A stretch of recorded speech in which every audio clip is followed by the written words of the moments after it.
While we're waiting, I would like to welcome everybody to the Lower American River Parkway Conservancy Program meeting. This is a very exciting board for me. Since its inception, I've been chair and I've been very honored to do that. We've already effected some really great work on the parkway, and there are projects that are under development now. We still have, if you've read your agenda package here, you realize that we have a fair amount of money still, in play for projects. And we'll be talking about those things later. We're going to have an update from Liz about fires and damage on the parkway, and hopefully Tim Washburn is here. Has he connected? I do not see him nor his number yet, but he will be joining. I'll check my email just to make sure that he hasn't been trying to reach out for some reason. Okay, yeah, please do. Tim Washburn, for those of you who don't know, is a pretty exceptional person who has worked on flood issues and environmental issues for many, many years. He's tremendously knowledgeable, and I look forward to seeing him. It's been a while. He's semi-retired. He's one of those people who can't just retire. He can't quite get away from the work, but that's a good thing for us because his institutional knowledge is second to none as far as, the parkway and our rivers, flood control. He just seems to know a lot about everything. Well, look, it's 5 after the hour, and I think we should go ahead and start. So I'd like to call this meeting of the Lower American River Parkway Conservancy Program to order. And will the clerk please call roll and make sure we have a quorum? Mary Ahern. Jeff, I'm ready. Go ahead, Mary. Yes. Okay.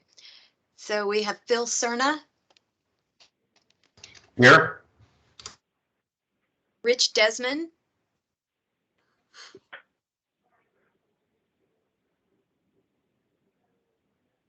Rich Desmond. Don Natoli. Here. Jeff Harris. Here. Nicole Kuehler. Nicole, just for the committee's information, Nicole is the new representative for Mayor Steinberg. So talked to her earlier this week. Donald Terry.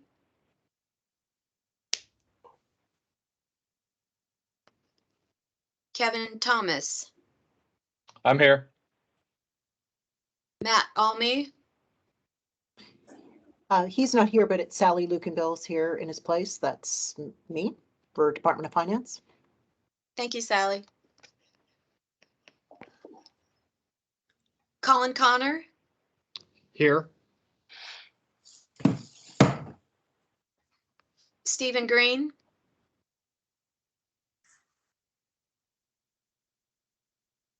Corey Brown. Here. And Cassie Gilson. Here. And that's it. And I take it that does constitute a quorum? We do have a quorum, Mr. Chair. Okay, thank you, John. I appreciate that. Are there any public comments on items not on the agenda? Does anyone ask to speak or send in an email? Yes, we do actually have 2 speaker cards. You know what? Before we do that, I'm sorry, I neglected to do the Pledge of Allegiance. Corey, would you mind leading us? More than happy to. Nice to see the flag up on the screen. And I pledge allegiance to the flag of the United States of America, to the republic for which it stands, one nation under God, indivisible, with justice and liberty for all. Thank you, Corey. So now we can proceed to public comment, and it sounds like we have at least two. Yes, we do. And I'd like to call on Kate Riley.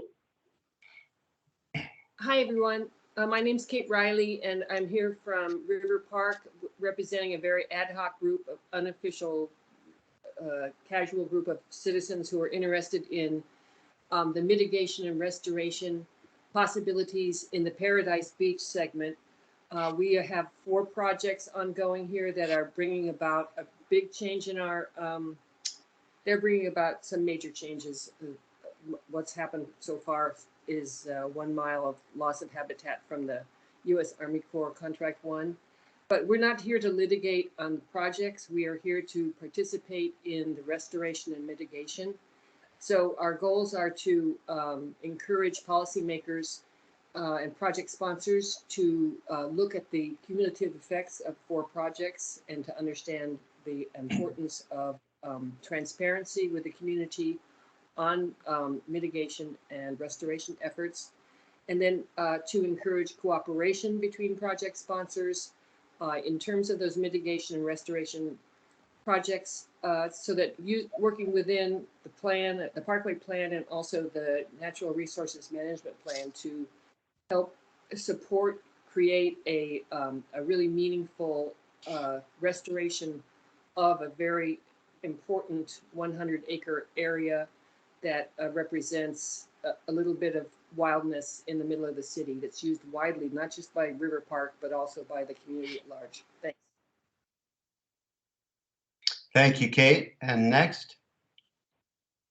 Yes, our next guest speaker is Janice Kelly. Hello, I am the author of Mornings on Fair Oaks Bridge, Watching Wildlife on the Lower American River. I just wanted to give you a brief account of how that really enhances the American River Parkway experience. That's really all that's on my agenda today. Is this book features 75 first-person narratives and more than 100 photographs of the changing seasons and the moods of the river over 18 months. And nearly 5 years of written as blogs. The book, the blogs, and the podcasts really create an awareness of the river's many assets, its distinctive sense of place and purpose. And for one, I chronicle the role as the river as the center of our fall salmon run and spawning steelhead in the winter. My writing also calls attention to the diverse waterfowl and the birds that the waterfowl and birds that the spawning attracts to the river. I describe the daily routines and interactions of the waterfowl that make their home in the river and the wildlife that live on the parkway all year long. And I really think these assets are easily overlooked by casual walkers and cyclists that are out for exercise. So my book really creates the experience of being there for anyone, and especially for those who rarely visit the parkway or really don't go at all. And Sarah, Save the American River Association, they have my book featured on their website. And I also want to thank Supervisor Natoli because he is one of my readers. And that is all I wanted to present today, is just to let you know that this is a resource that really does create an experience of the parkway that is very unique. Thank you very much for letting me take the time. Thank you, Janice. You know, we're all here because we love the parkway and appreciate the experience, and it's always great to see it through a different pair of eyes. You know, as you mentioned, everybody experiences the parkway for different reasons and in a different way. And it's great for you to help broaden the horizons of what people can actually experience on the parkway. So thank you for that. Okay, our first item is procedural action item to elect officers, the chair and vice chair. I just want to make a statement here. I've really enjoyed chairing this committee. I think that the work that we're doing is really, really important and foundational to the ongoing use of the parkway and the beauty. We all know that there are stressors on the parkway. There are problems, and yet the projects that we're promoting really enhance the parkway and the parkway experience for people. And that is really the foundation of the Conservancy program. I'm really pleased that we got this started. And unfortunately, if you haven't heard, I got drawn out of my district in redistricting, and this will be my last year as an elected individual because I do not intend to move my home into the new confines of District 3 in the city of Sacramento.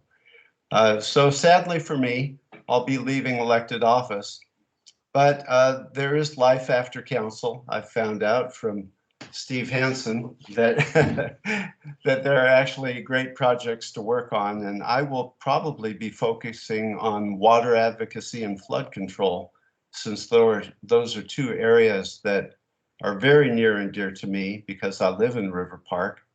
But my interest in the parkway will never wane. And the good news for me is I'm good friends with Corey Brown, and so I have a conduit to the parkway, and we collaborate on projects, and so I'll have a hand in, even though I may not be elected. And who knows what the future holds. Anyway, I just wanted to share that information for you, so I won't be on this committee after December this year. So the first order of business, John, are you running this or am I? Either one. I think it'll be, if you want to go ahead and run it, that's fine. Your name's on there. But Okay. Jeff, before we do that, I just want to say I've really appreciated you actually stepping up and serving chair for the last 3 years. I think it was instrumental in your support and the success for staff at the WCB to get the program up and running, and you've been instrumental in that. And I just want to say it's been a pleasure and really a great opportunity for me to be able to work with you on a really important and successful venture out on the parkway. So thank you for that. Yeah, and back at you, John. You're an absolute delight to work with, as are all the staff at WCB. And I'm just really glad that we got this project running. It's going to be in force, for all the future, hopefully. And the fact that we have a receiving body for significant sums of money is huge for this region. We all know that the American River Parkway is the jewel of the area, and gathering funds, resources to further enhance the parkway is such an important piece of what electeds can do for our region. So at this time, I think we will start with the chair position, and I will accept nominations for anybody that you would like to have as your chair next year, or actually starting today. Jeff, this is Phil Cerna. I'd like to nominate Corey Brown. Thank you, Phil. The nomination, Corey, do you accept the nomination? I would be very honored. Thank you, Excellent. Mr. Cerna. Are there any other nominations? Hearing none, I think that we are going to have a chair who will be very effective. As you all know, well, let's take a vote on it and then I'll talk a little bit about Corey. So, Madam Clerk, if you would call the roll on the nomination and election of Corey Brown for chair. Yes. Phil Cerna, Aye. Don Natoli, Aye. Jeff Harris, Aye. Kevin Thomas, Aye. Sally Lukenbill, Aye. Colin Connor, Aye. Cassie Gilson. Aye. Corey Brown. Aye. Motion passes, Mr. Chair. Thank you, John. I'm sure that the people on the committee understand that Corey was absolutely instrumental in creating the Conservancy. In fact, I attribute the idea to him, you know, in every way. He had a lot of experience with conservancies around the state, brought the idea to me as an elected, and it moved forward. So we have a wonderful chair for this committee. So now I will accept nominations for vice chair. Is anybody interested in the position? Or do you want to just offer up a name for somebody to become vice chair?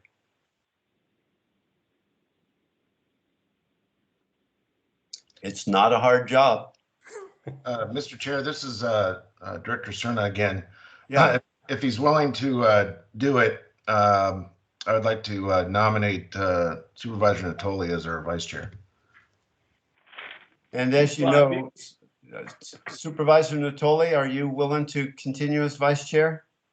Yes, I would continue, and I just, to your note earlier, Jeff, for a different reason, but I will continue in service throughout the remaining portion of the calendar year, but my term will come to an end at the end of this calendar year. But yeah, I'm more than happy to do that, and again, it's not a hard job. You made it easy, Jeff, and certainly John and the staff, and kudos to you for your leadership and work. But yeah, I'm more than happy to do it. Sure. Thank you, Don. Much appreciated. I don't think we're going to have any other nominees offered up. So Mary, can you call roll on Don Natoli for vice chair of the committee? Yes. And Mary, Phil can Cerna? I ask that you call all the names just so we can get, just in case another committee member has joined on that we don't know about and wants to vote, but just call out all the names, and those that don't answer, just put an absent. Thank you. Okay. Phil Cerna, All right. Rich Desmond, Don Natoli, Aye. Jeff Harris, Aye. Nicole Kuehler, Donald Terry, Kevin Thomas, Aye. Sally Lukenbill, Aye. Colin Connor, Aye. Stephen Green, Corey Brown, Aye. Cassie Gilson. Aye. Great, thank you. So at this time, Corey, I would like to officially hand the gavel to you, and the meeting is yours. Very good. First, I would like to thank and commend Jeff Harris for his stewardship and leadership over the last 3 years. Jeff was also very key to the establishment of the Lower American River Conservancy Program. When we first came up with the concept after meeting with the county, Jeff had discussions with Assemblyman McCarty, who loved the idea and embraced it, and was very important to that, as well as very good stewardship. So I'd like to have a round of applause to thank Jeff for his leadership over the last 3 years, and glad that Jeff is going to hang on for the remainder of the year. Also want to thank John, Kara, Alexa, and Mary for the opportunity to continue working with Wildlife Conservation Board that I've worked with for several decades on conservation projects. We really have an excellent staff, and I look forward to working with each and every one of the Conservancy Advisory Committee members and members of the public to help secure additional funding and for the wise use of those funds to benefit the Parkway and the many visitors that enjoy the Parkway.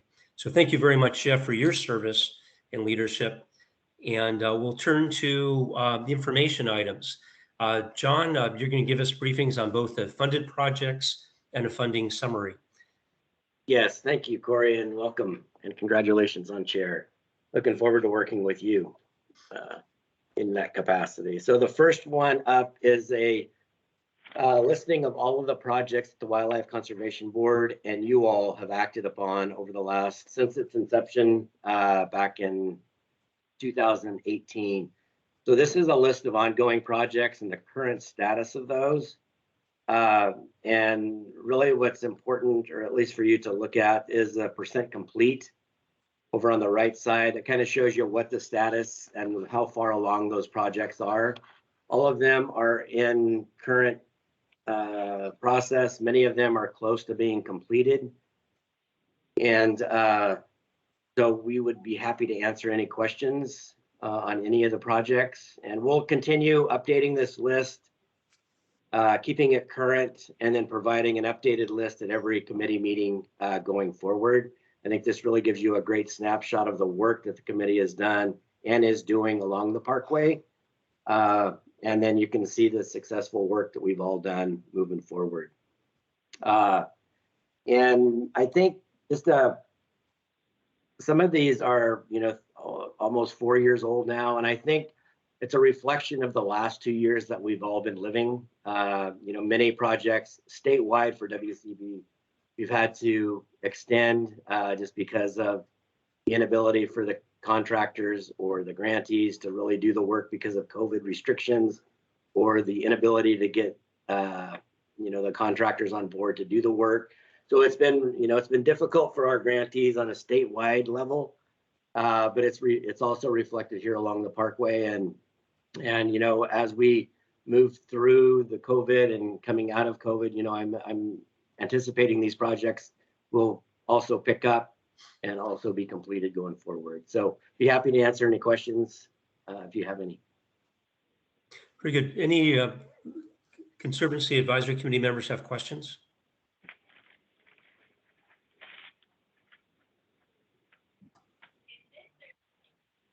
Seeing no questions. I don't have a good visual on hands raised. So if Mary, if you can help me with if you see any hands raised, that would be helpful. Yeah, I'm looking at that too, Corey, and I don't see any at this point. Very good. John, do you want to go on to the funding summary, please? Sure. Yeah, so this provides a snapshot of the current funding that we have at WCB for the Lower American River Conservancy Program. It basically has two funding sources, the general fund, which was the initial money in the governor's budget back in 2018 that really kicked off the program. And then secondly, Proposition 68, the $10 million allocation in Prop 68 that we've been working with. And we've highlighted those current amounts that we started with, and then ultimately the projects that we funded under that particular amount. And then as the committee remembers, we decided to keep a portion of the Prop 68 available for projects moving forward once the Natural Resources Management Plan is completed. And that balance is reflected at the bottom of this funding sheet. So I'll be happy to answer any questions if the board has any. But I think, we're in pretty good shape. There is quite a bit of activity from a funding perspective, both at the legislative level as well as the administration level coming out this coming year. So, I anticipate or look favorably on support for the Lower American River Conservancy Program as we move forward as well. Very good. And want to encourage board members as these projects get completed to visit the projects, see the benefit of the important work that our staff and the Conservancy is doing. And maybe we can even do some press releases upon completion of projects so that more Sacramentans can understand what's the benefits of the funding that's gone into the program. Okay, any no questions on funding summary? If there are any questions, no questions, we'll move on. Our next two items are presentations.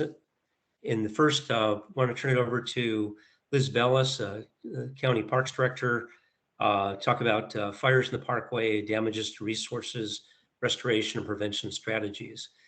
Liz, thank you for your work on this, and we look forward to the presentation. Thank you very much. And Kara, if you could go ahead and go to the next slide for me.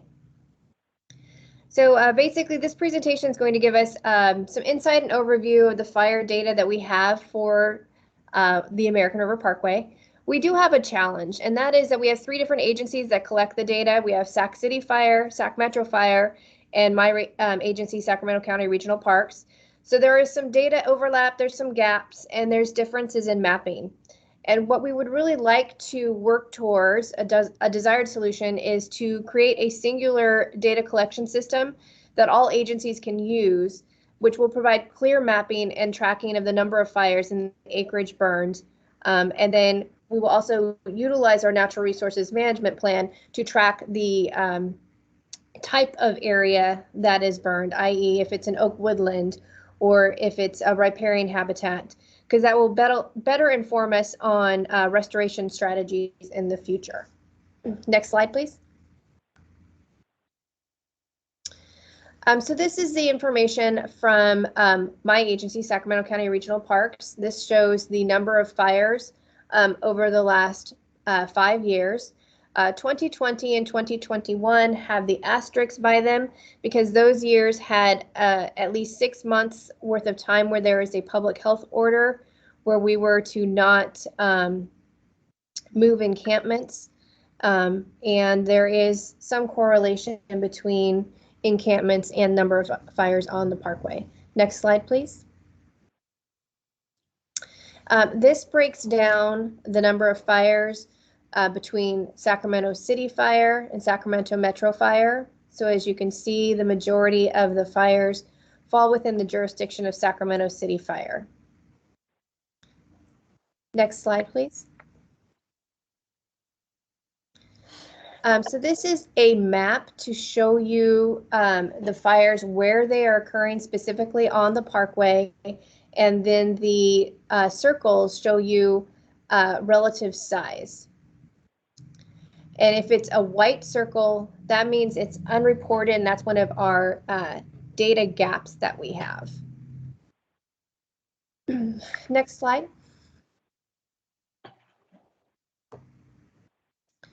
This is taking us down to the lower reach of the river, where you can see, obviously, there is more fire activity.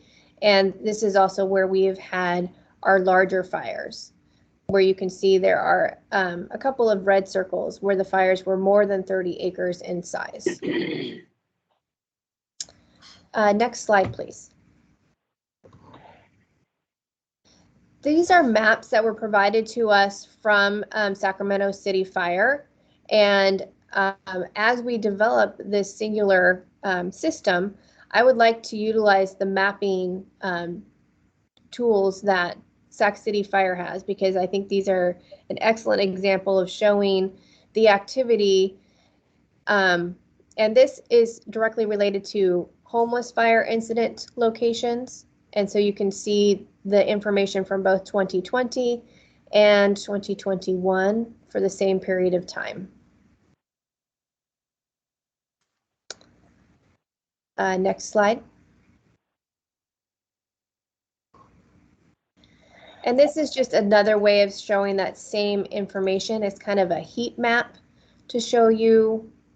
It's just a great visual tool to show you where the fires are occurring.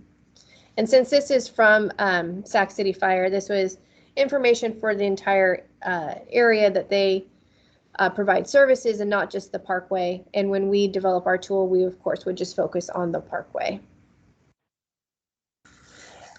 Next slide, please. So I wanted to go over some of the prevention strategies that we have in place that we've been working on for several years now. In 2014 and 2015, we used a consultant to assess our wildfire conditions and to develop specific recommendations for wildfire reduction, and we have been implementing those as the years have moved on. Every year we do prepare an annual work plan for fire fuel reduction in the American River Parkway, the Dry Creek Parkway, and our other open space areas. We do submit this to the Central Valley Flood Control Board for review, so that they can concur that this is actual maintenance work, and an additional permit is not required. We post these plans to our website. We also present them to our advisory committees and our Recreation and Parks Commission so that we can have public comment. Next slide, please. So what are some of the things that we do? We do fire break maintenance, removal of ladder fuels with hand crews. We have done some range management burns in the past in coordination with both City Fire and Sac Metro Fire. And we do a lot of grazing utilizing sheep and goats. Fire break maintenance is actually performed year round as needed. You can't just say you only do it in certain months because it absolutely depends on the growth cycle of the plants, how much rain we get, when the rain occurs, and everything. So it's basically done as we need to do so. Our established fire breaks are typically 30-foot wide, and they're maintained using a wide variety of methods. We have mowing, disking, an application of herbicide and pre-emergence. It depends on the area, the terrain. If there's a lot of cobbly area, we're not mowing or disking because that can actually start a fire. So we look at each specific area and develop the plan by ground type. We've also expanded some of the work that we've done with some community and nonprofit. We have Team Rubicon. They've been partnering with us. They've been doing a lot of work at Gibson Ranch and also are interested in doing some work on the American River Parkway. And we've been working with the California Conservation Corps for fire fuel reduction projects on parklands. And this year we've been very fortunate. They had some grant funding, so they were able to do the work for us at no charge. Next slide. And our Board of Supervisors has allocated almost an additional $2 million in funding this current fiscal year to address some of the issues that we have on the parkway, encampments, wildfire, and environmental crimes. This includes additional funding for grazing services, the creation of an environmental impact team, which is comprised of a ranger sergeant, 4 rangers, and 4 park ranger assistants, which are permanent staff versus the extra help park ranger assistants that we use. And then some various support equipment. They also helped us create a fire fuel reduction team that their specific charge will be solely working on the fire fuel reduction plans. That's a senior park maintenance worker 2, 2 park maintenance worker 1s, and some part-time maintenance helpers. And then again, some additional specific equipment that we needed for enhanced fuel reduction work. We're very grateful for the priority that the board has given to the American River Parkway and the recognition of the needs that we have. Next slide, please. These are maps that show the grazing areas. So this is the upper stretch, and you can see the pink areas are grazing areas that we have already done. The green areas are areas that we have identified as some potential additional grazing areas that we can do with the additional funding that we've received. The orange lines are mowed levees. The blue lines are the fire breaks. And then the yellow are fuel break ladder fuel maintenance projects. Next slide. And this shows the same in the middle section of the river. Next slide. And then finally, this is for the lower stretch. And as you can see, we do a significant amount of grazing in the lower stretch, and we are looking forward to doing even more. Our RFP for grazing has been out on the streets and should be closing here in the next couple of weeks so that we can get all of our contractors in place. The idea is that we use multiple contractors, therefore we can get more work done in a faster amount of time. Next slide, please. So this one, I apologize, it's a little hard to see. The red lines there are the fire roads that have been created, and they are actually signed on the parkway so that this is a better tool for both our rangers and our partners in the fire departments to be able to find where they are on the parkway if they need to respond to a fire. Next slide, please. And these are the roads in the next grouping area. Next slide.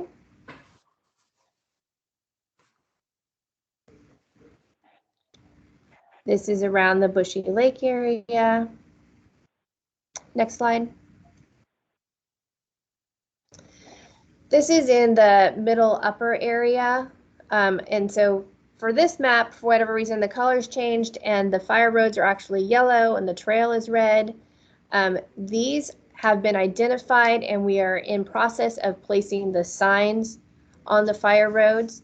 And this was one of the strategies that was identified from our consultant reports in 2014, 2015. Next slide, please. This is Riverbend, Ansel Hoffman, and Rossmore. Next slide. Sacramento Bar, Lower Sunrise, Rossmore. Next slide. And then finally, Sailor Bar, Upper Sunrise. Next slide. The next thing that I want to talk about are some various restoration strategies. We do know that there are some mitigation needs that are related to the projects that are impacting the parkway. These would be the bank protection projects, and then also there will be some additional opportunities with the Caltrans projects.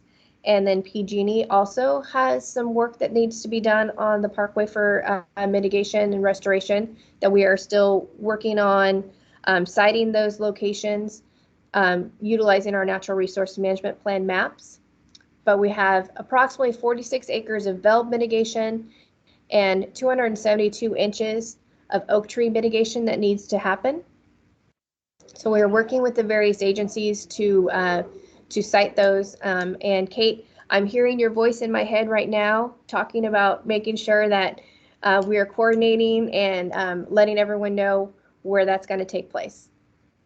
We also have just submitted a grant application to CAL FIRE, the Healthy Forest Grant, for some ladder fuel reduction and restoration on the lower stretch of the parkway. And I'm also discussing with our county executive's office to explore if we can utilize ARPA funds to see if they would be appropriate for restoration on the parkway, since the fire impacts were directly related to the shelter-in-place order for COVID and encampments on the parkway. That concludes my presentation. I'm happy to answer any questions that you might have. Advisory committee members, does anybody have any questions? There's a question from the initials are PS. That'd be Phil Cerna. Oh, Phil, I'm so sorry. Supervisor Cerna? Yeah, thank you, Liz, for the presentation. And I certainly appreciate all the dedication that you and your staff, including our park rangers, are applying to protect the parkway from, the scourge of uncontrolled wildfires.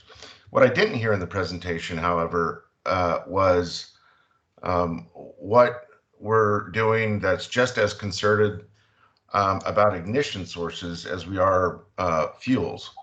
And what I would like to understand a little bit better is what can or should we be doing relative to, and I'm just going to use the term sweeps, but in terms of our rangers being able to kind of sweep the parkway on a regular basis for ignition sources, confiscate those ignition sources, including accelerants, because it seems to me that we can clear all the ladder fuels and underbrush that we can, but as long as there are lighters and gas stoves and other forms of ignition on the parkway, we still have a very combustible situation. Thank you, Supervisor Cerna, for pointing that out. And yes, that is actually part of our environmental impact team. One of the things that they work on is doing that very thing, where we are going through and we confiscate propane tanks, we confiscate the barbecues and remove those off the parkway. We also work with others to put up signage on the different areas, kind of a public education campaign for those that don't know where it is appropriate to barbecue on the parkway, i.e. you should be in a designated barbecue area and not just bring, say, a barbecue down on the beach. But we absolutely do, for lack of a better term, sweeps to remove those devices off of the parkway. That's kind of an ongoing, never-ending thing that we have to tackle. What do we have any data on how many sweeps we're conducting, what part of the years, what we're confiscating, you know, different parts of the parkway where, you know, those ignition sources tend to be more prolific than others? I mean, we can kind of anecdotally guess where that is, but it would be, I think, good for future presentations to have it broken down into both ignition sources and fuel sources. We can absolutely work on getting that data compiled for you and have that for a future presentation. I have pictures that I can share with your office offline if you'd like of some of the sweeps that we've done, but we will compile that data for the good of the whole group. Great. And then last statement, hopeful that the ongoing discussions about the application of ARPA funds, that perhaps those funds could be used to enhance those sweeps for ignition sources as well. Thank you. Thank you. I think Jeff Harris has a question. Yeah, thank you, Corey. Liz, thanks for the presentation. I concur with Supervisor Cerna. You know, I live in River Park, and in one of the last big fires just across the river, I could hear propane tanks exploding. I heard 12. I talked to Chief Loesch about this, and he said this is a perennial problem. And my question is, can the Rangers just simply confiscate propane tanks, understanding that they are the sources of fuel that Director Cerna is talking about? They are very explosive and spread fire unbelievably quickly. You know, it's one thing to have a barbecue, but if they're attached to a propane tank, they're extremely dangerous and so terribly volatile. The American River Parkway Foundation, as you well know, put out a movie last year about fires on the parkway. And in that movie claimed that 11% of the land on the Lower American River Parkway has been consumed in fire, largely attributable to homeless cooking activities. Do you concur with that, Liz? Do you think that it is that percentage? I was looking at the data that was provided. So they received their data from the fire departments, and sadly, I believe that is an actual true statement. And to answer your question, yes, as part of our ordinance, we are able to directly confiscate the propane tanks, and we do so. Well, I appreciate that. That is a very important activity to participate in that. And while advocates would say that we're robbing indigent people of their ability to cook food for themselves, when you look at the repercussions to the parkway, which we work so hard to enhance through our projects, and just to create a reasonable experience on our parkway, there has to be a balance there, and enforcement is certainly a piece of the puzzle. Additionally, I just would like to point out to committee members that some of the fires, according to our chief, were set as retribution in personal disputes. And this is just sort of an indicator of the behavioral health issues that we're dealing with the homeless population. You know, there's a tremendous amount of drug use, as we all know, but also mental infirmities are pretty rampant.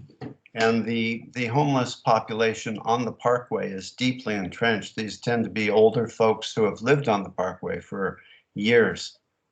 So it's a big problem. It's a problem for the city and the county that we collaborate on. But it is absolutely injurious to our beloved parkway, and it's something that we need to focus on. Thank you, Liz. Thank you, Jeff. We have a question from Betsy Whelan. Thank you. Can you hear me? Yes. Okay, thank you. Liz, thank you for the presentation. And I have a question on your slide that's still up actually on the screen. And it's the 46 acres of veld mitigation. So that slide says that we need to find 46 acres of veld mitigation that we would like to do on the American River Parkway. Correct. Okay, then I have a question about the Caltrans project, at I-80. If my information's incorrect, stop me, but I was given to understand that Caltrans, for their work on the south side of the river, was required to do 11 to 12 acres of mitigation for VELB, and they sent that mitigation, it was either 11 or 12 clusters, to French Camp. Is that correct information? And then why would that have happened if we're looking for the veld mitigation to happen on the parkway? So the 46 acres approximate of veld mitigation is related to flood control bank protection projects.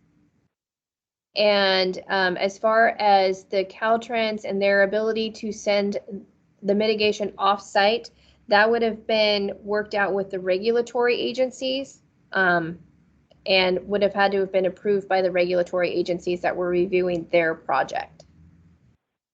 I can't speak to if it went to French Camp or not. I have heard that they were doing some off-site mitigation. Okay, so I think this goes then towards kind of what Kate was raising and what all of us are concerned about, and that's really being focused with the work that's being done at Glen Hall Paradise Beach, where you have multiple projects. They're under the jurisdiction of different agencies, and they're all required to do mitigation. And it seems like they have to operate in silos. And understanding there's regulatory issues and things, how can we better coordinate and meld so that we just get an ecosystem reconstructed as opposed to just bits and pieces of things happening? So thank you. Thank you for your time. Absolutely. And Betsy, I also want to point out that those different agencies are aware of our natural resources management plan. And we do also have to balance the types of mitigation that is placed on the parkway, and we're not necessarily going to be able to fit everything on the parkway. Even though it's a huge parkway, at some point we're going to reach saturation for different types of mitigation if we're going to actually have a balanced ecosystem and have all of the different types of mitigation that needs to take place. And understood, Liz, and I'm glad you're paying attention to that. And of course, if it comes down to, because you're trying to force mitigation into the parkway, you're doing more harm than good, then of course, send it to where, wherever else it can go and do some good. So thank you. Appreciate that. Very good. Any other questions from, we have, I think Betsy, your hand's still up. I see no other questions. Liz, I have a few questions for you. The Sure. figure that heard in terms of fires last year burned about 11% of the parkway. We have an estimate of over the last 5 years, what percentage of the parkway is burned? I do not have all of that data, and part of that is related to all of the data gaps that we have from collecting all of the information. And so again, if we can work together, and I'm hoping maybe this is something that will come out of the fire council that was newly formed, to have that centralized location for the tracking of all the fire information, then we're going to have a better handle of the actual percentage of all the acres that was burned. And then do we have an estimate for the number of acres that we're aware of, how much it would cost to restore those acres? So I was looking at that, and I can tell you that for, I believe it's about 250 acres, it would be a rough estimate, $11 million or so. It's quite costly. The reason why is you have an establishment period that you have to maintain of about 3 to 5 years. So it's the actual work that you have to do for planting, but then it's a maintenance period that follows as well. Okay. One final question. Do we have any estimates from the city and from Metro Fire what their costs have been either over the last year or last several years to respond to and put out the fires? I do not have that data. However, I would be happy to follow up with both of those agencies to get an estimate. Okay, very good. Well, really greatly appreciate everything you're doing and your staff is doing in the county. Supervisors providing additional funding to protect the parkway. Prevention obviously is really key. So thank you for an excellent presentation. I did want to mention that and commend the county for sponsoring, and Assembly Members McCarty, Cooley, and Senator Pan for requesting the budget committees to put $50 million into the state budget for a parkway fire prevention program that would advance 3 goals. First, preventing wildfires in parkways and regional parks. Second, providing housing and services for folks that are unsheltered, that are illegally camping in the parkway for humanitarian purposes. And third, to protect parkway resources and visitors. And that's a proposal that's active now. And again, commendations, Supervisors Cerna and Natoli, thank you for your leadership on that proposal. And hopefully we'll be seeing some state budget funding, but that's all still at play at the state capitol. Moving on, is Tim Washburn with us? He is, but you know what, Yes, Corey, before we move on, can I ask a few questions? Yes, Kara, please. About Liz's presentation. So on this slide under restoration strategies, the 46 acres of veld mitigation as well as the oak tree mitigation, do you plan on sort of steering the mitigation proponents to areas that have recently burned to do their mitigation at those sites?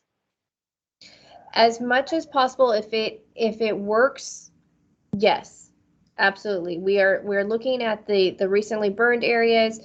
That's also a subject of the application that we put in to CAL FIRE, are some of the recently burned areas. So we're absolutely using our draft natural resources management plan, even though it's not complete, and I'll talk more about that later today. We are absolutely using the maps that we have available to us from that to help guide where the mitigation restoration should take place. Okay, and then 2 other questions. So on your maps that you showed, the fuel reduction management areas, you had, actually, let me go back a few slides here. You identified the grazing established areas and then the potential grazing areas. Are those green areas part of the bid that's out right now? Correct. We are looking to see how much additional areas we can afford with the augmented funding that we've received. Okay. And then my final question, what is ARPA? The ARPA fund? It's it's related to COVID relief, and I'm going to screw up the acronym if I try it. Is it the American Rescue? Anyone else want to help me out? American Rescue Act plan. Rescue. Thank you. Okay, so that's specific. Should have known better to put an acronym in the slide without spelling it out. You caught me. So that's specifically for the American River? No, it is specific to COVID relief. Just COVID relief for county lands? For COVID relief in general to the county. And the city. And the city. Yes, thank you. Okay. Okay, thank you. Very good. Any other questions? Seeing no hands raised. Liz, thank you for an excellent presentation and discussion of with the questions. I want to turn it over now to Tim Washburn with SAFECA. I do want to echo Jeff's comments. Tim has been an incredible visionary who is a key reason why we have an excellent flood control system and a relatively healthy American River Parkway, and been very innovative in making sure that we have habitat and green spaces in a parkway rather than a channelized area. I want to thank Tim for your work over the years, and we're looking forward to your presentation. Okay, thank you very much, Corey. Yes, my name is Tim Washburn. I am a retired annuitant for Safeca. I was the director of planning for many years, and before that, agency counsel. And I retired in 2017. And since then, I have been working for Safeca as a retired annuitant on projects like the Natural Resource Management Plan and other things. But today I want to talk about the Ecosystem Restoration Project, the U.S. Army Corps of Engineers Ecosystem Restoration Project, that actually was authorized by Congress many years ago, back in 2003, as part of a multi-objective improvement program for Folsom Dam and the Lower American River that was described in a feasibility study that the Corps prepared, supported by us, Safeca, and DWR, and the now Central Valley Flood Protection Board. So this was the authorization for raising Folsom Dam, but we took the opportunity of securing that authorization to also include these ecosystem restoration elements in the authorization. And they are first and foremost modifications to Folsom Dam's temperature control facilities. And that was actually, in our view, the most important of the ecosystem restoration elements. And that element involves modifying those facilities at Folsom in order for dam operators to better control the release of cold water into the Lower American River. That one actually is getting funded as we speak, and is being implemented in connection with the Folsom Dam Raise project, which is ongoing right now. The other elements of the ecosystem restoration project, and I guess I should get you to move to the next slide, Kara. Yeah, the other elements of the ecosystem restoration project are in the American River Parkway, and they are at the Wood Lake and Bushy Lake Cal Expo areas. And they are aimed at enhancing grassland, riparian forest, and wetland habitats in these areas. Now, although we haven't had a lot of experience with this authority of the Corps, but ecosystem restoration is a primary Army Corps of Engineers mission. And so we were able to tie into that to get the authorization for these ecosystem enhancements. They are, however, separate elements. The temperature shutters is going forward. The improvements, enhancements in the American River Parkway, as I will explain, are going to require significantly more effort, both in terms of refining their design and in securing new funding sources for implementing them. Now, you're probably aware we're in the middle of a very comprehensive flood improvement effort here in Sacramento, that for which we received about $1.8 billion of supplemental funding back in 2018. And the effort to raise Folsom, improve the levees along the American River, improve the levees along the Sacramento River, widen the Sacramento Weir, finish the levee improvements around Natomas. I mean, this is an incredibly substantial undertaking, and it's tending to push the ecosystem restoration projects out in time in terms of our ability and the Corps' ability to focus on them and to do the work necessary to advance them forward. So we don't expect that these improvements, if they are undertaken by the Corps under this authorization, will likely occur for at least another 5 to 10 years. And even then, we will, as I say, need to secure new funding to move them forward. So there's an opportunity here, but there's also challenges in taking advantage of that opportunity. Okay, next slide, Kara.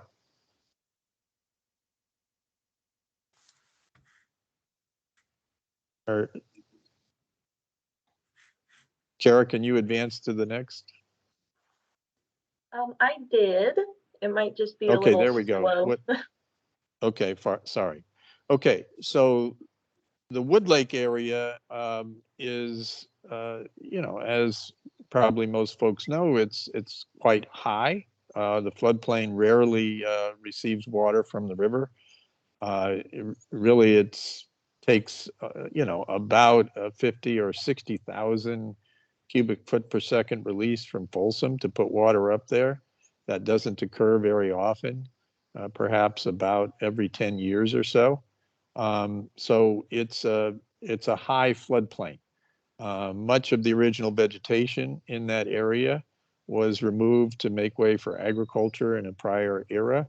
And we have a significant invasion of non-native plant species there, as well as a significant power corridor running through the area. And those are challenges that we face in plotting a restoration plan.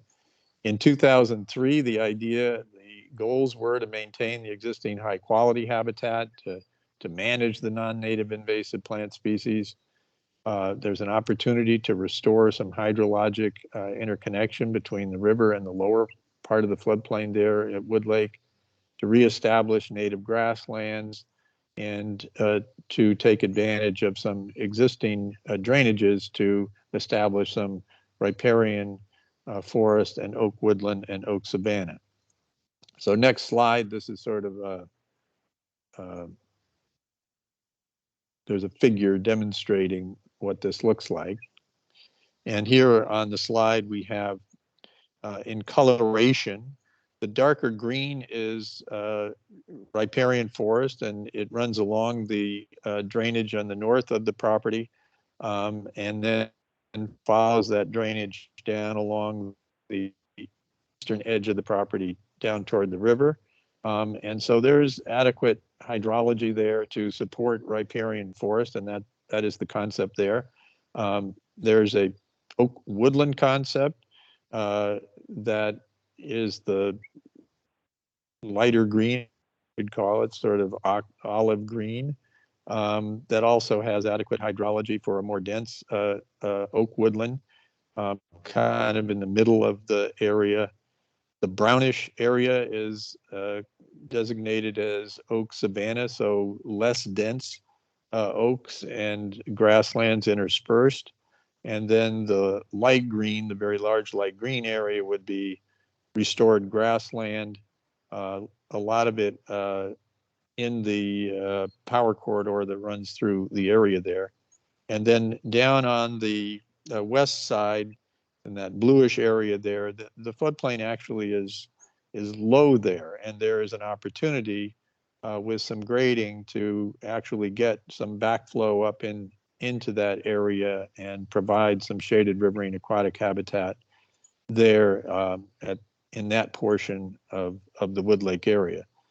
Altogether, we're talking about a couple of 100 acres of restoration here, and a very substantial undertaking, but one that will require some freshening up after all these many years.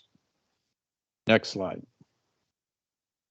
So over in the Bushy Lake area, we're also dealing with a high floodplain, and one that was altered to accommodate a planned golf course many years back in the 1960s. And its dominant feature is, of course, Bushy Lake, which is sustained by pumped groundwater.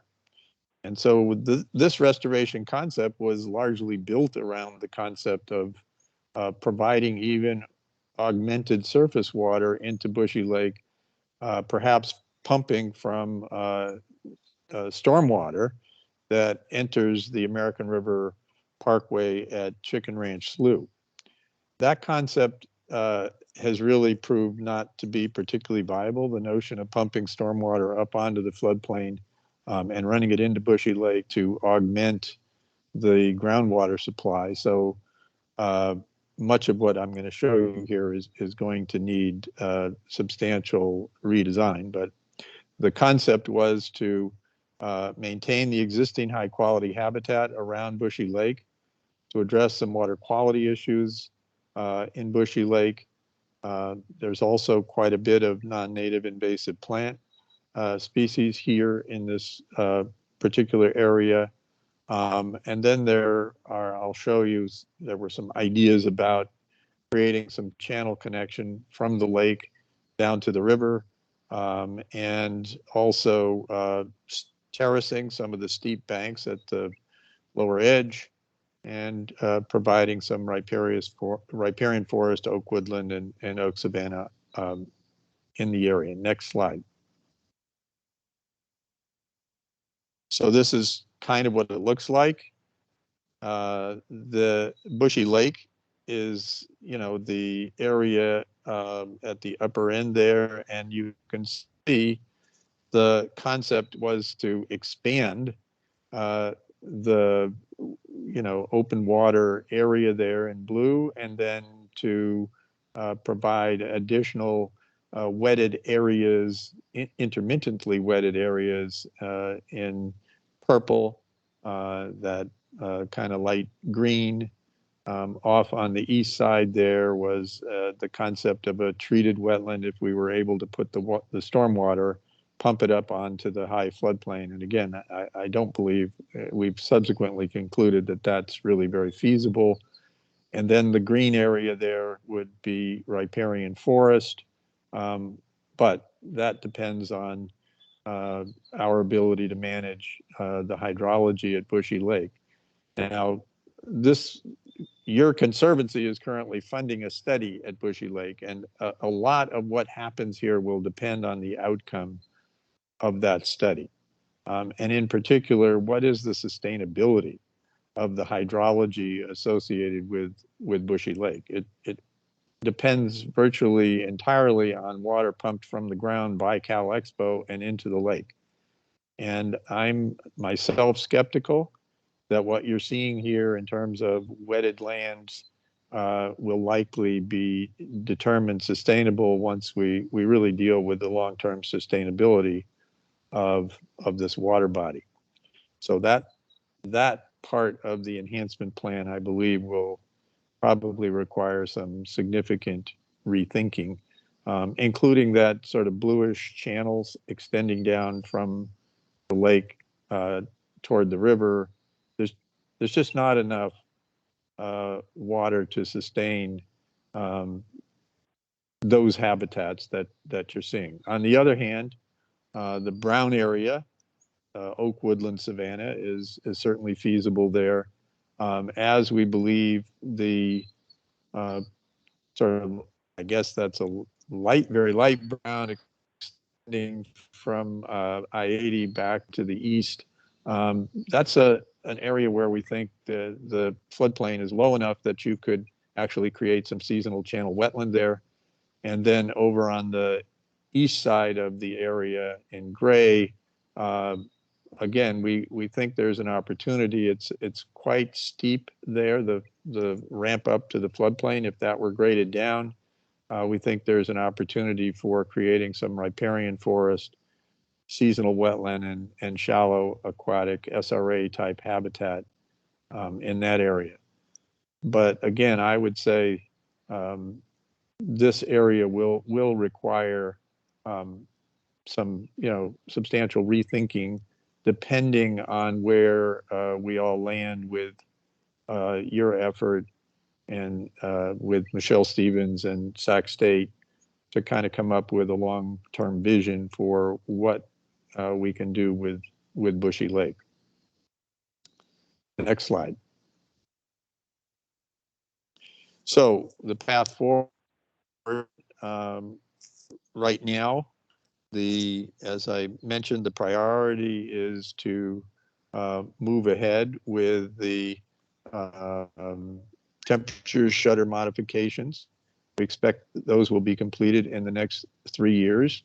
It might then be possible to start laying the groundwork for seeking a new and additional federal funding commitment for these areas in Wood Lake, based presumably on what we would call a post-authorization change report, where we would look at the modifications that would be appropriate considering what's happened over the years, the future of Bushy Lake, our ongoing coordination with the power agencies on their corridors, and of course, guided by what will appear in the Natural Resource Management Plan, which is referencing and accommodating as appropriate these ecosystem restoration opportunities.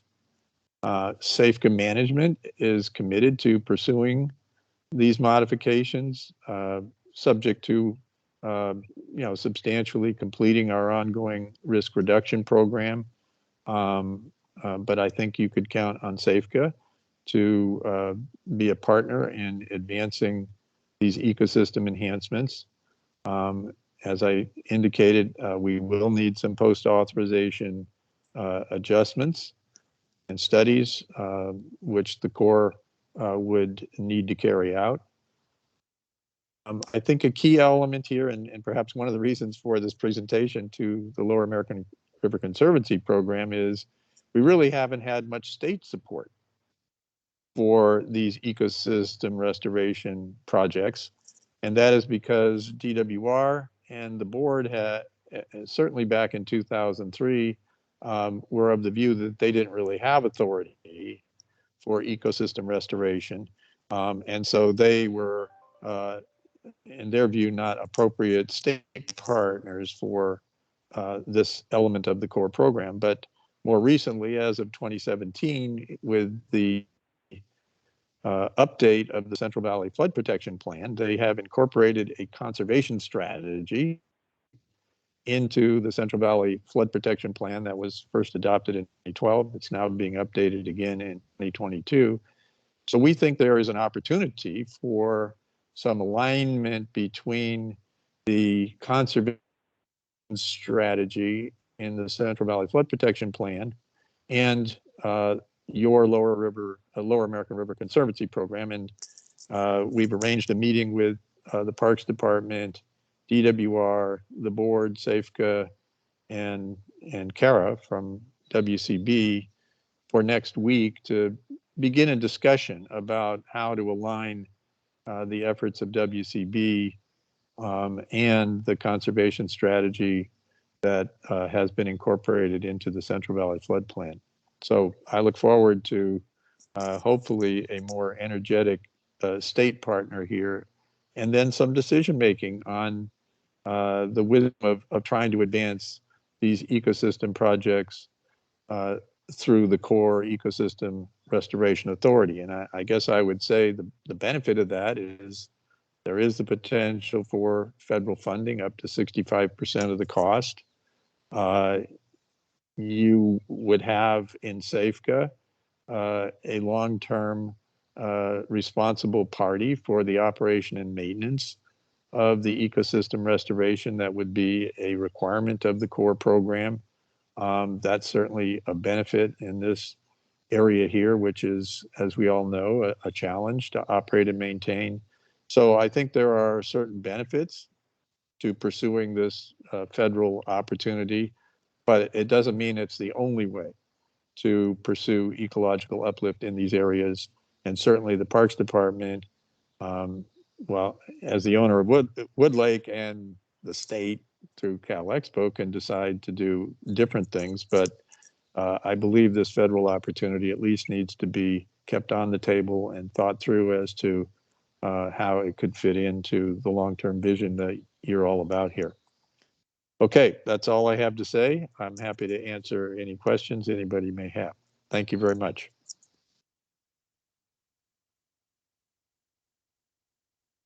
You're on mute, Corey.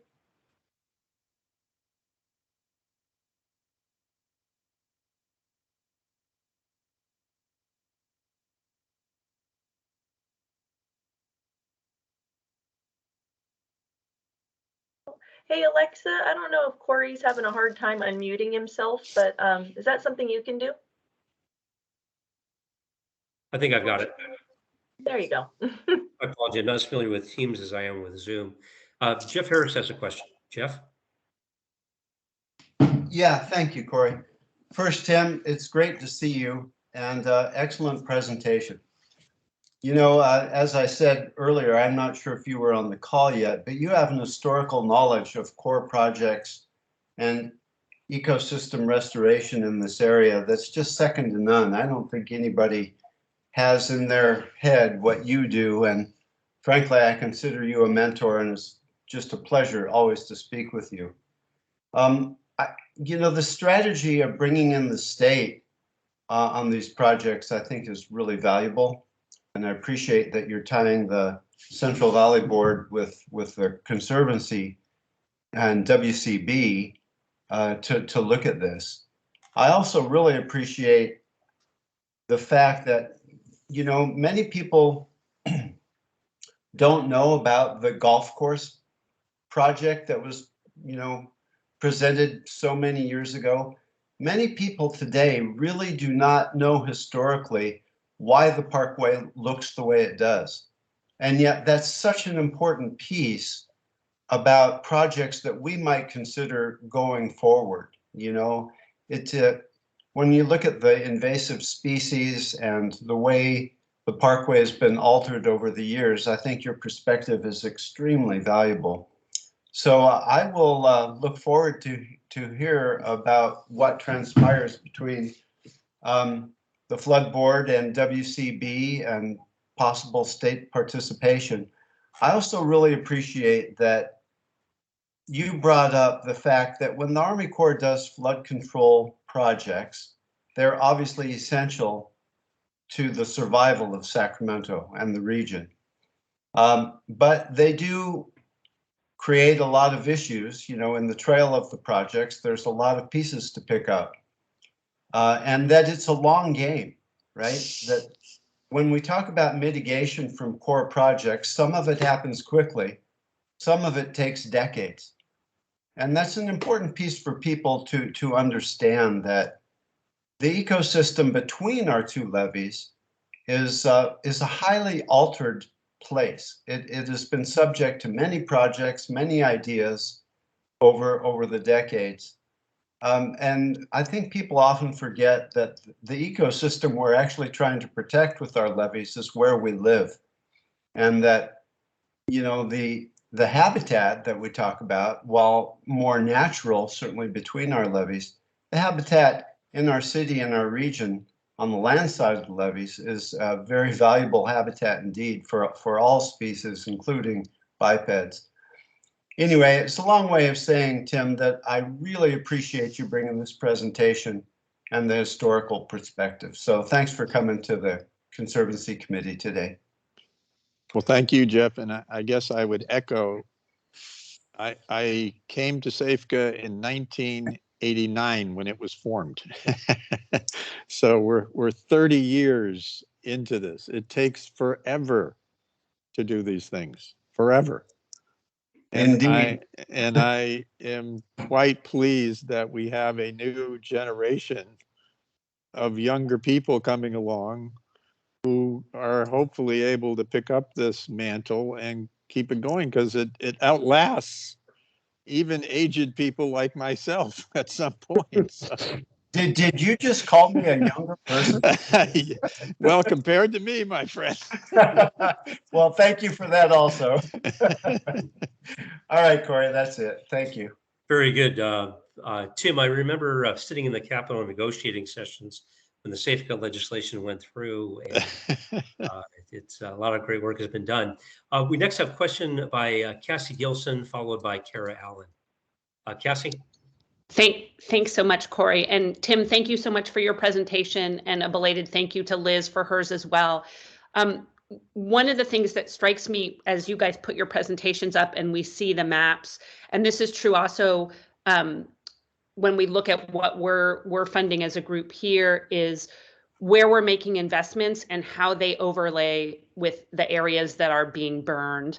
And so I wondered whether we have, or it makes sense at some point, whether in the context of the work that Tim is talking about or the projects that we're funding, that we take the maps that Liz described and look at where we're doing some of that restoration. And the reason that this occurs to me, and it occurred to me when I was doing my review of some of our project funding previously, is because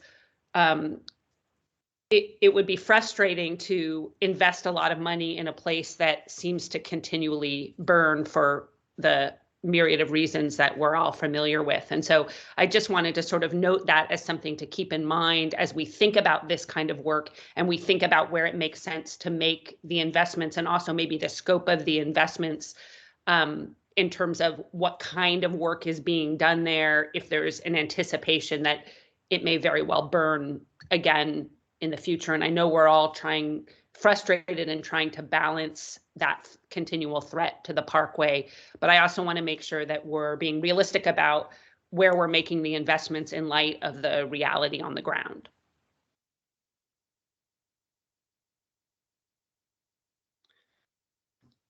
Jim, related to that,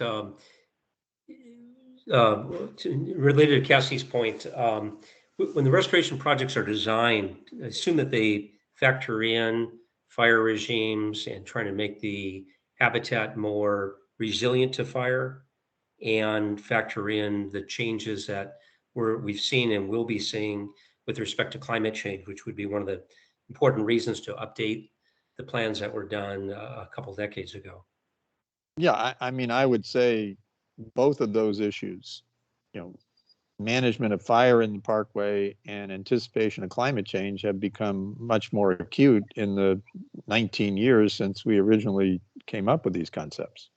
So those would be two very important issues to discuss and to think about in determining what's feasible and sustainable in these vast areas that we're talking about in the parkway.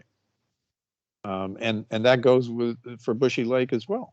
What is sustainable with respect to Bushy Lake going forward? And how should we be thinking about that particular feature of the parkway?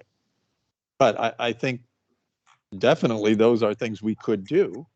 And you would want to be thinking about, a fire resistant approach to ecosystem enhancement here. You would want to be thinking about how you at least think about suppressing fires if they get going in this area.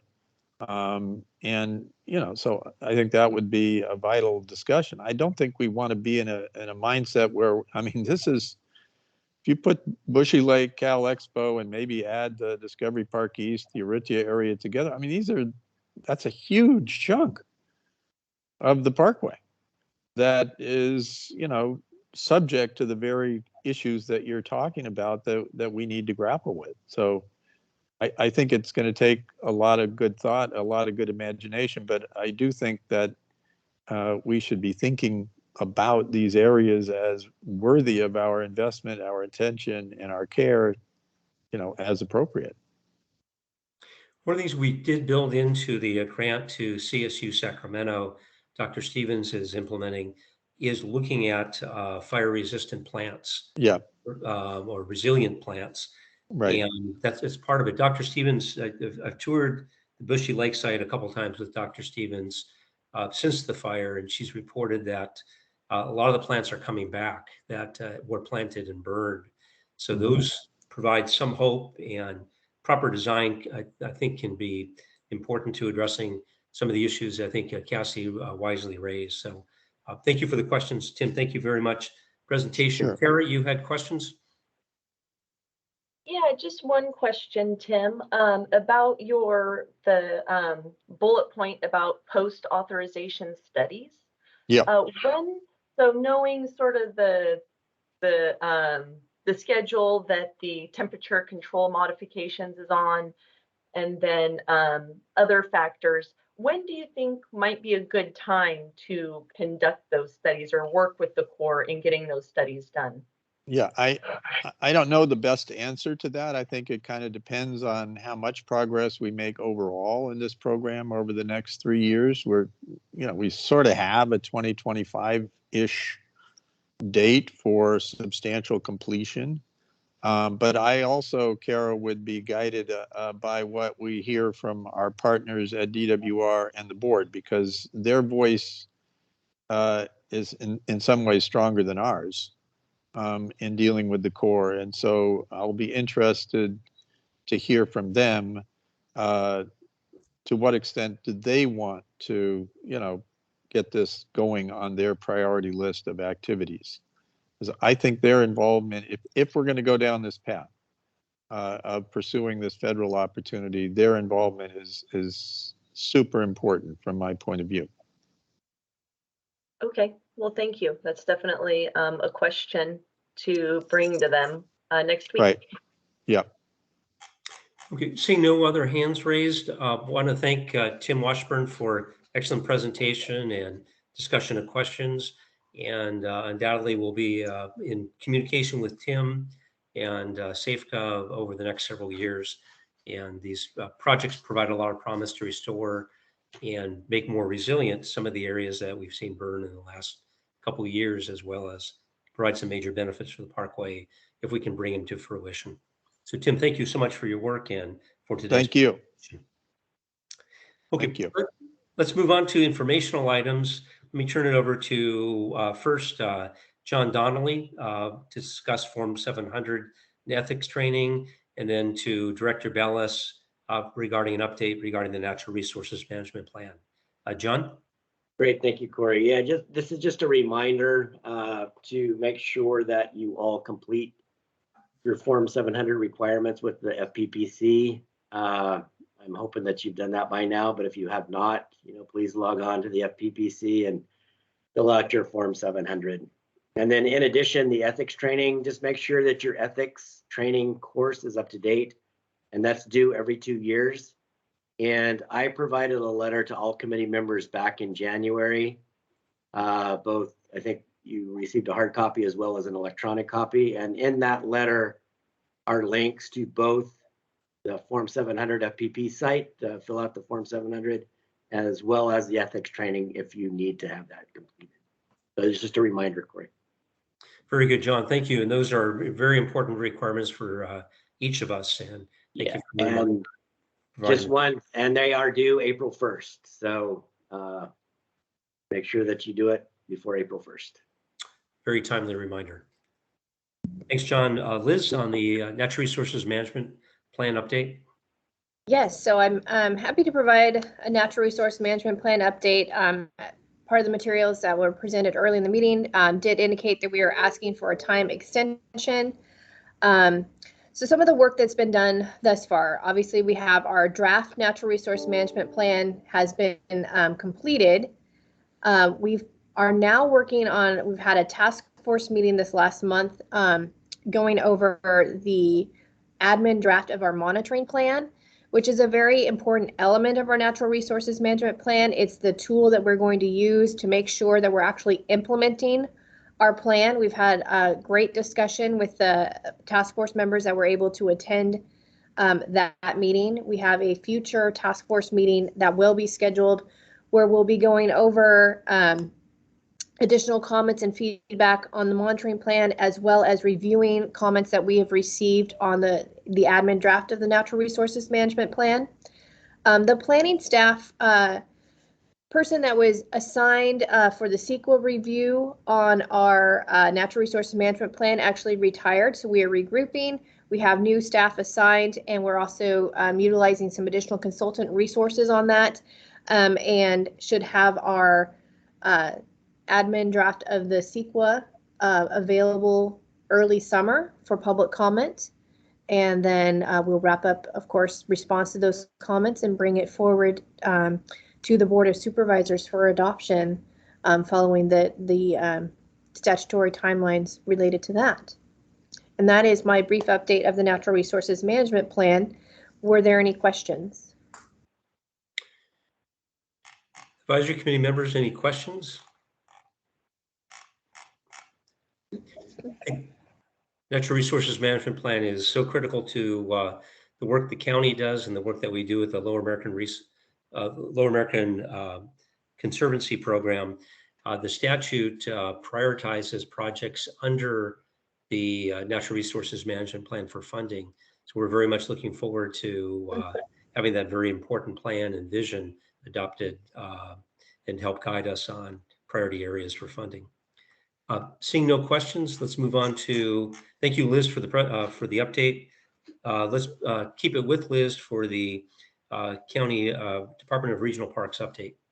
Yes, so I'll continue on.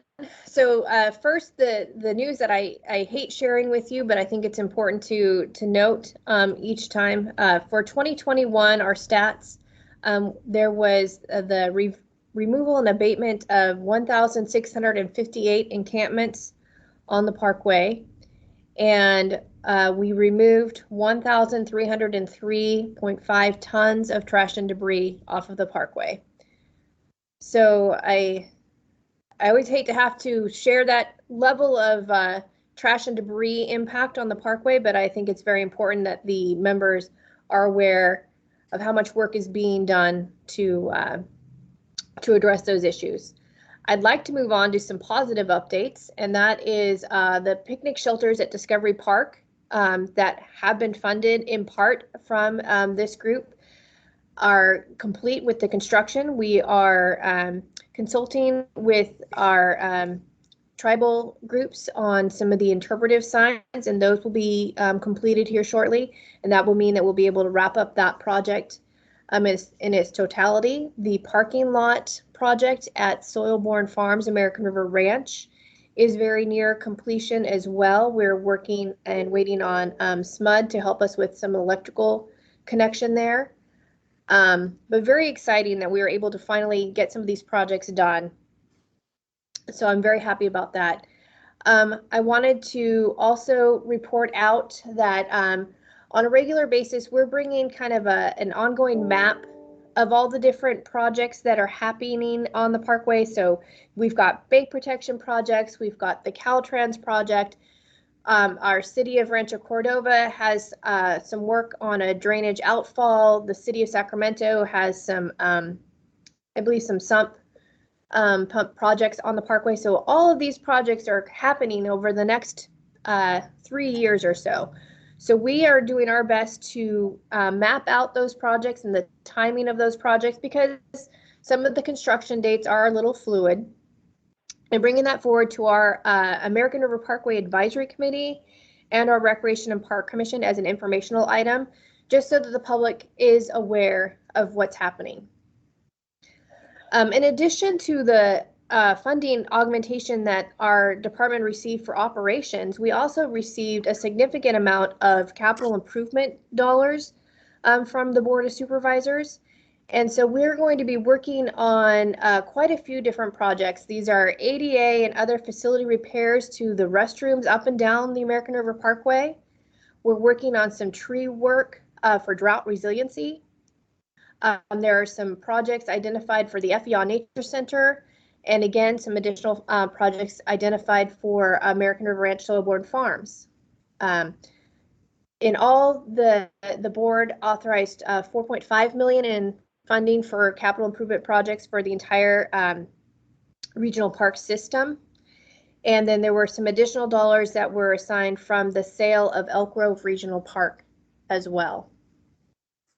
And then lastly, I wanted to make the announcement in case people were not aware, but Danny Wimmer Presents, which brings the Aftershock event every year, is sponsoring the low income annual passes. So people that qualify for a low income annual pass can receive one for free through the end of this calendar year. And I think that's just an amazing partnership, and I wanted to highlight that. Any questions on any of those updates?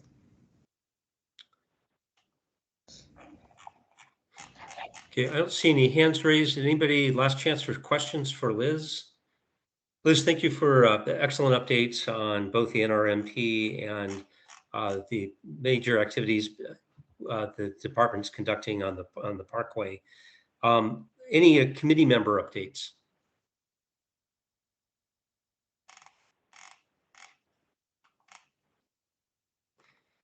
Seeing no hands raised, we'll move on to in-person Parkway tour on May 11th. Kara, those are always very educational exciting. We greatly appreciate all the work you've done on the past ones and your staff. And we're looking forward to hearing right now what we have to look forward to in early May. Yeah, so thank you, Corey. Our third tour of the Parkway is scheduled for May 11th from noon to 5, and will include sites in the Riverbend and Ansel Hoffman areas, and will feature presentations by Soil-Borne Farm, the Water Forum, and the American River Natural History Association. Most of the tour will be outside, with the exception of the FAO Nature Center tour. And we will be following all state and local requirements related to COVID, which we will address in our public notice of the tour that will be released by May 1st. And just a few logistical items for you all to keep in mind. So attendees will need to drive themselves from point A in Rancho Cordova to point B in Fair Oaks. We will be providing directions in the agenda, and parking will be available free of charge at each location. And parking is plenty out at Soil-Borne Farm and the Ansel Hoffman FAO Nature Center parking lot. So it should be able to accommodate the advisory committee members as well as members of the public. And then let's see, a few more things. For our first tour, we did provide lunch. Unfortunately, for this third tour, we will not be providing lunch, but light snacks and water will be provided. So make sure to bring your reusable water bottle. So we'll have a jug of water for y'all to refill your bottles. And lastly, some light hiking will be part of the tour. So definitely bring good walking shoes, comfortable clothes, and your preferred sun protection. Are there any questions or comments about our upcoming tour? Looks like Jeff Harris has a question. Yeah, Kara, I take it that when you're there by FEA, the tour will encompass the Water Forum project for spawning beds in the river?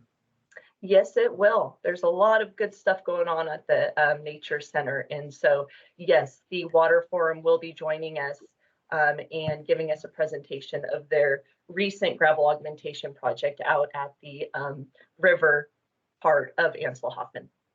Yeah, that's great. I've seen the project. It's really tremendous. And a shout out to our utilities department in the city who did all of the gravel moving for the Water Forum on that project. Our guys did a tremendous job. The last thing I wanted to say is at some point when we have enough water to sustain it, it would be awesome if this group could take a water tour down the Parkway. If we could just do a collective raft trip and really see the Parkway from the water, because it's a unique and wonderful experience. Anyway, Kara, thanks so much for your efforts. I appreciate it, and I look forward to the tour. Jeff, I like the idea of doing the water tour, and I've got a raft and a kayak. Happy to make both available to help move folks down the river. It really is extraordinary to see it from the water side. Kara, thank you for the updates. And do you want to talk about the next advisory committee meeting? Yeah, so our next regular meeting is set for September 15th from 1 to 3 p.m. One item that will definitely be on the agenda is the process and priorities for our next grant cycle, which we plan on having early next year. For the other agenda items, we would like to know if the committee would prefer to hear project updates from each of our grantees or more presentations from guest speakers like we've had today. A few presentations that are in the queue include topics of climate change adaptation strategies for the Parkway, the Parkway's new Fire Safe Council, and just a general discussion on funding sources for implementing projects that are identified in the Natural Resources Management Plan. So I'm curious, do any of you have a preference for either the project updates or guest speaker presentations? Any questions or input from advisory committee members? Corey, this is Don. Corey, this is Don Natoli. I'm just saying, I think maybe getting some brief updates, maybe not all the projects, but maybe picking out one or two, and some of those that may be nearing completion, or, something we might, again, we're going to see maybe some of these on the May tour, but I do think our meetings, for those who can't join us, might be a good idea to have a highlight to hear, from some of the folks who, we maybe visited in the past or still on the list to be visited. So I think that's good. I think it adds something to the meeting, and it's informative to certainly us as the board, but also to anyone who's, following the meetings and others as well. So I would encourage that. Excellent suggestion. I think, Don, we will work to build that into the agenda for the September meeting. Other recommendations? Corey, it's Cassie. I was just going to say, I agree with Dawn. Maybe we could split it and pick one or two updates that are sort of timely given where we are in that project phase, and then maybe have a guest speaker or two, depending on time management, and do a little bit of each. Very good. Very good. Okay, so I'm hearing a hybrid agenda, which is completely fine and doable. I think you all will get a sense of a few of the projects, our current projects during the May tour. And so I already have a few ideas for some of the other projects to present at the September meeting, just to give a little more context and status of where our projects are at. Very good. Let's hear from Kevin Thomas and then John Donnelly. Thanks. I just have a quick thing with Bagley Keene requirements being in force again. Are we going to expect this meeting to be in person in September? That was actually, the next item. That was actually what I raised my hand for. Oh, okay. Yes, I'm looking forward to getting together once again in person, and barring any additional COVID concerns or issues going forward, I do anticipate everybody meeting in person for the September meeting. So stay tuned for that. That would be wonderful to get everybody back together again. Any other questions, comments? And I've got a couple of suggestions. Seeing no other hands raised. Kara, I think a couple of things. One, I think the climate and making the parkway more resilient would be very helpful. The Department of Forestry Fire Protection, I think was noted earlier, has received a lot of funding in terms of forest health and fire prevention. It'd be interesting to see how the parkway could fit in more in terms or benefit more from some of that funding. Secondly, the governor adopted an executive order. Department of or Natural Resources Agency is working on completing the Pathways program for 30 by 30. It'd also be helpful to get an update on how the Parkway and the Lower American River Conservancy program can help advance the 30 by 30 goals the governor and Natural Resources Agency have adopted. It goes to the heart of what WCB has been doing since, John, was it 1949? I think that the Lower American River Conservancy can help contribute to that, as well as the Access for All program. So a couple of the major natural resource priorities of the administration, we're really working at the heart of it, and to see how we can further fit into those strategies would also be helpful at the next meeting. By that time, we should know what what's happened in the state budget and the trailer bills and everything else. Okay, definitely noted, Corey. Very good. Any other comments or any other announcements, items of interest from any advisory committee members?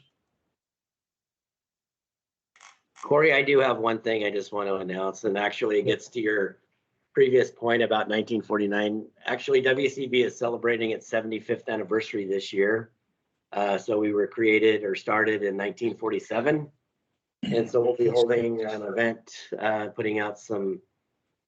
publishing some information about WCB's activities over the last 75 years. We're currently soliciting for a contractor to help us kind of work all this stuff out. We're gonna, our plans right now is to do a online video, kind of highlighting all of the work that WCB's done over the last 75 years. And so stay tuned and look forward to information regarding that later this year.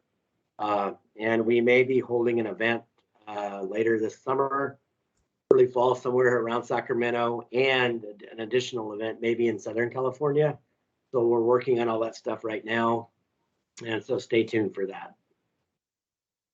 Excellent. WSB has such a proud history of preserving some of the most beautiful and ecologically productive lands around the state and creating public access to our waterways and to our natural resources. So commendations on the 75th anniversary and for all the work, John, you and your staff and your predecessors have done and your successors will do over the next several decades, really key to keeping California beautiful, healthy, and providing outdoor opportunities for future generations. So many, many commendations.